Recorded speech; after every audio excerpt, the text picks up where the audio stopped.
तो game development की शुरुआत होती है एक आइडिया से, एक कॉन्सेप्ट से कि आखिर हम किस टाइप की गेम बनाना चाहते हैं। और जनरली आप जिस टाइप की गेम बनाना चाहते हो वो या तो होती है GTA 5 या फिर PUBG। एक तो इन गेम्स को हम अकेले नहीं बना सकते बिकॉज इनके लिए टीम की जरूरत पड़ती है, एंड सेकेंड इन गेम्स को बनाना अभी के लिए इतना कॉम्प्लिकेटेड प्रोसेस है कि हम उसके लिए रेडी भी नहीं है। तो इसलिए हमने डिसाइड किया कि जो हम हमारी फर्स्ट गेम बनाएंगे वो सिंपल एंड बेसिक गेम बनाएंगे, और इसलिए मैंने कलर रोड गेम से रेफरेंस लेकर हमारी गेम को बनाना शुरू किया। तो सबसे पहले हमने खुद से पूछा कि हमें हमारी गेम में चाहिए क्या। अब सबसे पहले हमें चाहिए था एक प्लेयर, तो हमने क्या किया, एक क्यूब क्रिएट कर लिया, उससे हमने मटेरियल प्रोवाइड कर दिया, जिससे क्या हुआ, हमारे पास एक प्लेयर क्रिएट हो गया। अब नेक्स्ट हमें चाहिए था एक ग्राउंड, तो हमने क्या किया, अनदर क्यूब क्रिएट किया, उसे Z एक्सिस में स्केल कर दिया, उससे भी मटेरियल प्रोवाइड कर दिया, हमारे पास एक ग्राउंड क्रिएट हो गया। अब हमारे पास एक प्लेयर है, ग्राउंड है, लेकिन जैसे ही मैं प्ले बटन पर क्लिक करता हूं तो उन दोनों के बीच में कोई फिजिक्स नहीं है। जबकि अगर हम रियल वर्ल्ड की बात करें तो रियल वर्ल्ड में फिजिक्स की फोर्सेस होती हैं, जैसे कि ग्रेविटी, फ्रिक्शन, कोलिजन। अब मैं चाहता हूं कि हमारे प्लेयर के ऊपर भी ये फिजिक्स की फोर्सेस अप्लाई हो सकें, इसलिए हमें यूनिटी गेम इंजन में एक इनबिल्ट फिजिक्स सिस्टम मिलता है, जिसमें से हमने एक कंपोनेंट यूज किया जो कि था रिजिड बॉडी कंपोनेंट।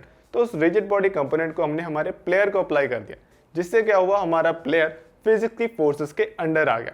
अब उसके ऊपर ग्रेविटी अप्लाई हो गई, कोलिजन भी अप्लाई हो गया एंड फ्रिक्शन भी अप्लाई हो गया। अब मैं चाहता था कि जो हमारा प्लेयर है वो ऑटोमेटिकली आगे मूव कर सके।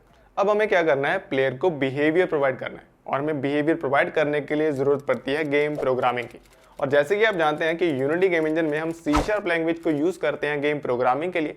तो हमने क्या किया, एक C# स्क्रिप्ट को क्रिएट किया एंड उसे हमारे प्लेयर के ऊपर अप्लाई कर दिया। और अब इस स्क्रिप्ट की हेल्प से मैं हमारे प्लेयर को प्रोग्राम कर सकता हूं, उसे बिहेवियर प्रोवाइड कर सकता हूं। अब देखो, जो गेम प्रोग्रामिंग है उसके बारे में मैं ज़्यादा डिटेल में बात नहीं करूंगा, बिकॉज उसके बारे में अगर आपको डिटेल में जाना है तो जाओ ट्यूटोरियल्स को देखो। बट अगर जनरली बात की जाए तो हमने किया क्या, हमने हमारे प्लेयर की Z पोजिशन को अपडेट कर दिया हर फ्रेम में, जिससे क्या हुआ, हमारा प्लेयर आगे मूव करने लग गया।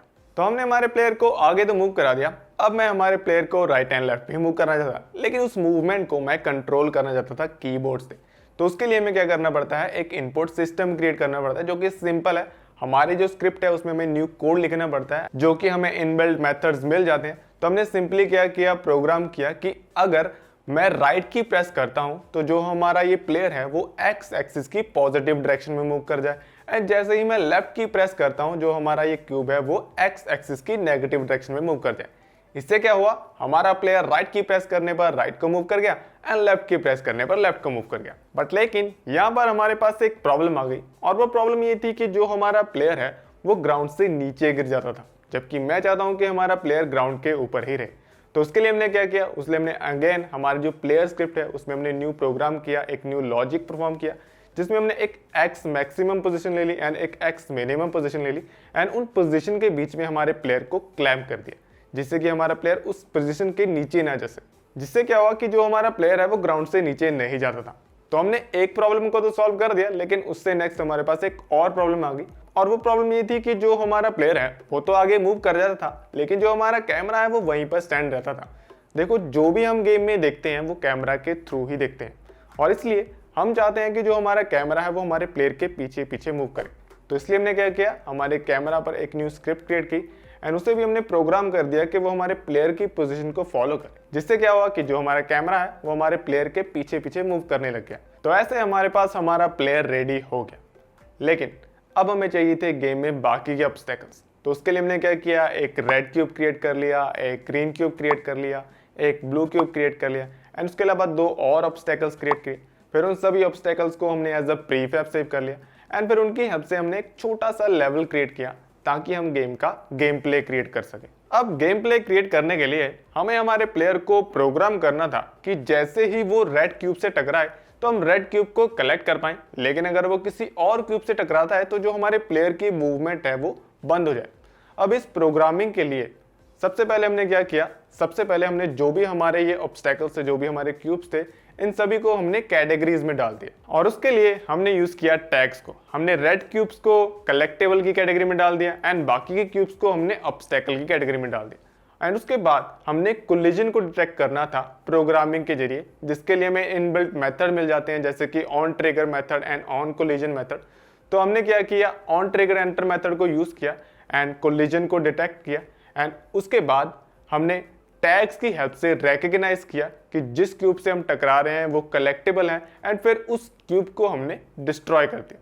जिससे क्या हुआ कि जैसे ही मैं प्ले बटन पे क्लिक करता हूँ, हमारा प्लेयर जैसे ही रेड क्यूब से टकराता है, रेड क्यूब डिस्ट्रॉय हो जाती है और हमें ऐसा फील आता है कि हम रेड क्यूब को कलेक्ट करें। तो हमने ऐसे एक फीचर तो अचीव कर लिया, लेकिन अब हमें अचीव करना था नेक्स्ट फीचर।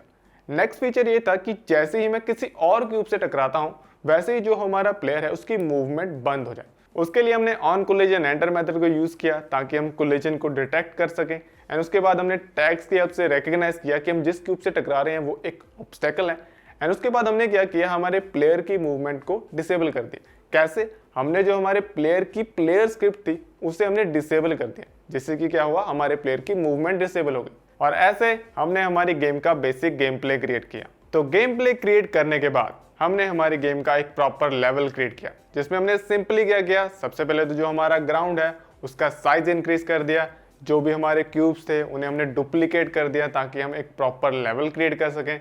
उसके बाद साइड्स में हमने बिल्डिंग्स क्रिएट कर ली, जिसमें हमने सिंपली क्या किया, जो भी हमारे क्यूब्स थे उन्हें स्केल कर दिया, एंड उसके बाद हमने फॉग इफेक्ट ऐड किया ताकि हमारी गेम देखने में ब्यूटीफुल लगे, एंड ऐसे हमारी गेम का एक प्रॉपर लेवल क्रिएट हो गया। तो हमारी गेम रेडी थी, बस बाकी था एक यूआई सिस्टम, जिसके लिए हमने यूनिटी के इनबिल्ट यूआई सिस्टम को यूज किया, यूआई एलिमेंट्स को यूज किया, एंड गेम के लिए यूआई क्रिएट करना शुरू किया।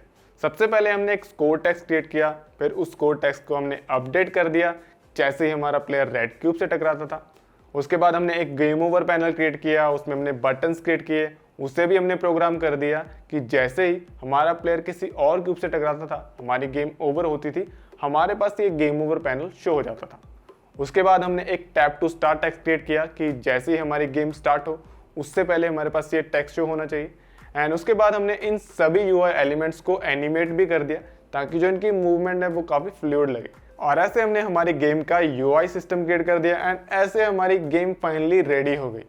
तो अब आप देख सकते हो कि हमारी गेम कितनी सिंपल है, लेकिन उस गेम को बनाने के लिए हमने कितने सारे कॉन्सेप्ट्स के बारे में बात की।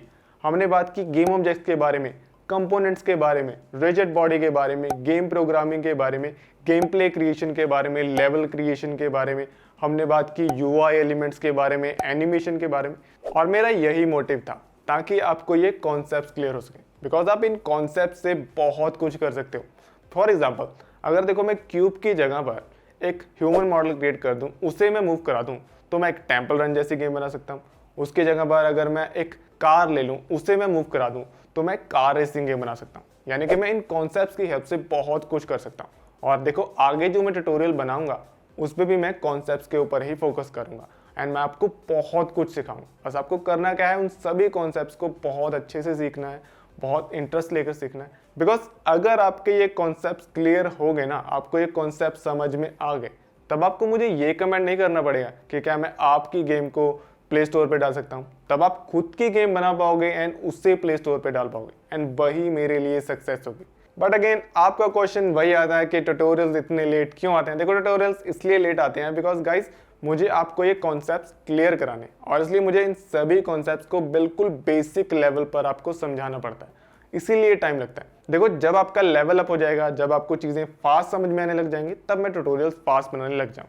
ओके, एंड उसके रिटर्न में बस आपको करना क्या है, जो भी हमारे वीडियोस हैं, जो भी हमारे ट्यूटोरियल्स बनाए हैं, उन सभी ट्यूटोरियल्स को बस आपको लाइक करना है, चैनल को सब्सक्राइब करना है। और बस इसलिए गाइस, पूरा साल मेहनत करता हूँ आपके लिए बेटा, ऐसा नहीं चलेगा, ऐसा नहीं चलेगा। लाइक और शेयर ठोक दीजिए, महाकाल का दबा के लाइक और शेयर ठोक दीजिए।